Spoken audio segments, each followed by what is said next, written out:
Hi, I'm Sandy Allnock, Prima Ribbonista for May Arts. Today's card is pretty beachy, so I got out my beach wrap for color inspiration. So before I get started, I want to show you this stamper from PSA Essentials. It works just like any other self-inking stamper, except it has this platform here where you can put your acrylic stamps. The ink is inside of there in a well, and you can change out that ink color. I'm going to use these PSA stamps. They have a circle around the outside, and they have interchangeable parts on the inside. So I'm using this one that has flowers around it, and I'm going to put a hibiscus in the center of it. And there's little notches for lining things up in this base that it comes with, so you can get it all straight. And now you can see the stamper picked up these stamps.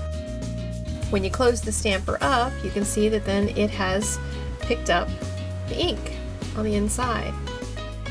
So it stamps just like any self-inking stamper. So what I opted to do for my project today is to use some neon paper inspired by my beach wrap, and I'm just stamping the circles all the way around it. I took the hibiscus out of the center for the moment, and I'm just stamping a whole sheet of these. I've stamped one on the green and punched it out using a nestability. I'll save that for my embellishment later. And here's a tip for you: if you use that in layering, no one will ever know there's a big hole underneath it there in your card. So now I'm placing some black paper on the card, and it's a little wider than the striped twill that I'm going to use for my ribbon embellishment.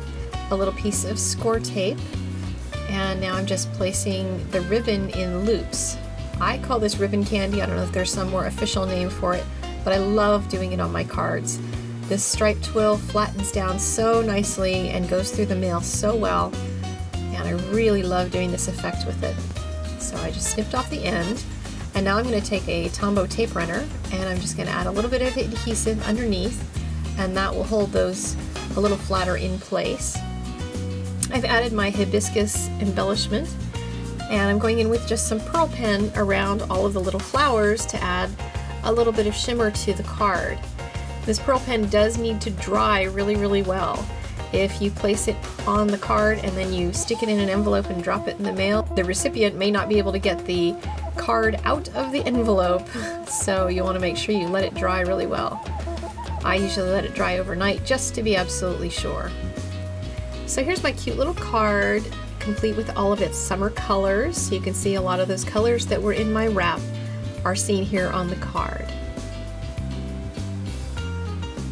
Thank you so much for taking a moment to watch this video. If you enjoyed it, please click the like button down below. You can hit subscribe up above to get lots more videos from May Arts Ribbon.